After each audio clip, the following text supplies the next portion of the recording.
Қараңыздаршы, бір үйде 4 жынды. Кей кездерде өлтіріп тастағым келеді деушілер. Құдайдан қорқасың да, бауыр жынды да болса бауырым қой деп. Жағдайым жоқ, бір балам ауылда, ода қарамай жағдайым. Сені сынады деп өмір, қиыны сынады деп өмір. Төртеу ауырады, шешем ауырады, ағам, әпкем, сіңілім жынды қып ішкіз. Екі бөлмелі үйде тұрамыз. Үйіміз болса осы құлайын деп тұр. Күнде жамыр жауады, суағады. Кейде кеткім келіп кетеді, бәрін тастап, туған шешем болғаннан кейін әпкелерім, сіңілімді қимаймын. Жынды да болса бауырым ғой деп.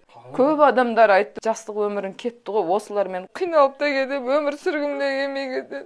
Жарамсыз үйден алып кетейікші. Кішігірім болса да бір баспана сыйлайықшы. Тым болмағанда видеороликтің таралуына себепші болыңыз. Сіздерден сұрары үй алып берсеңіздер, құрметті ағзалар. Алланың жаратылысы, Алланың берген сынақтарына төзіп беріп жатқан әпкелеріне көмектесейікші.